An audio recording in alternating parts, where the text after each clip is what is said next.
Greetings, intellectual explorers. Today we embark on a journey into the philosophical realm of Friedrich Nietzsche and his groundbreaking work, Genealogy of Morals. Nietzsche, a philosopher known for his razor-sharp intellect and critical eye, takes us on a deep dive into the fabric of morality in this seminal work.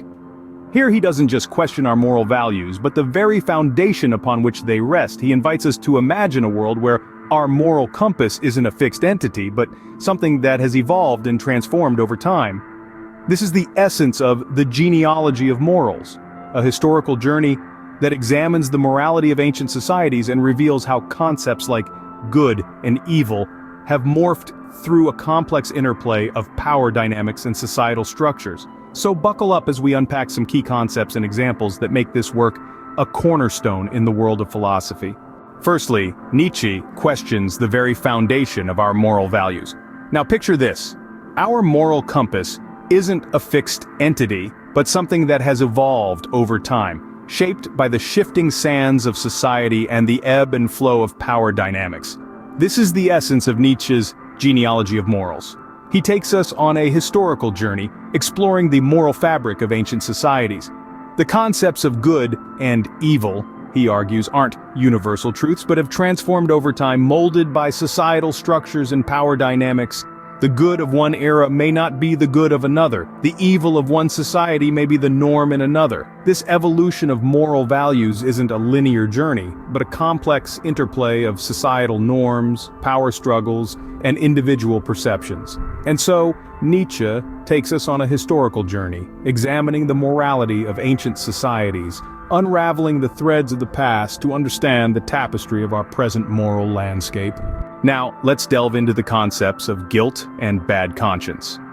In Nietzsche's perspective, these emotions are not always tied to our own wrongdoings. Instead, he suggests that they can be tools of power, manipulated and used to control individuals and societies. The feeling of guilt, according to Nietzsche, may not always be a personal burden for a misdeed.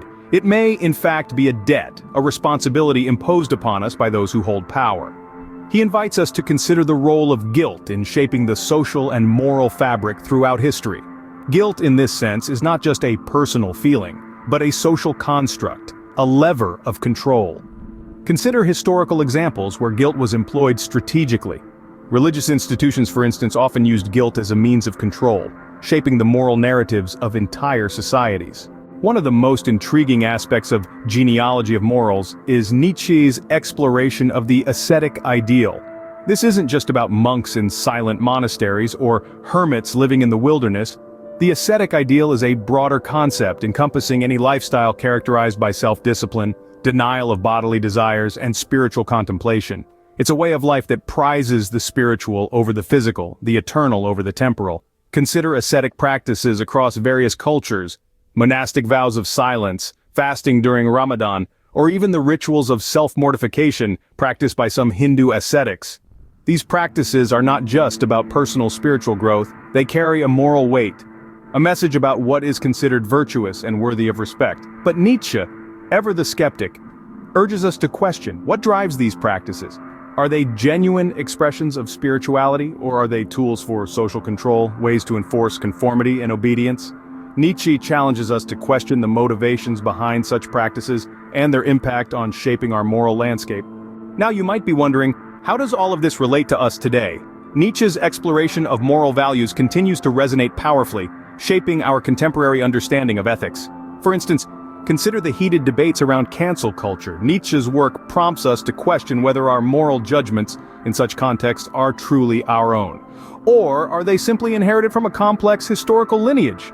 Similarly, think about societal expectations. Are they not too a reflection of the evolving power dynamics that Nietzsche so brilliantly analyzed? As we navigate these nuanced terrains, Nietzsche's philosophy serves as a vital tool, enabling us to dissect and understand the underpinnings of our own moral landscape.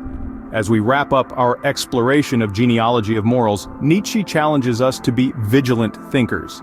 He urges us to question the narratives that shape our moral beliefs, and to recognize the power dynamics at play in the evolution of our values.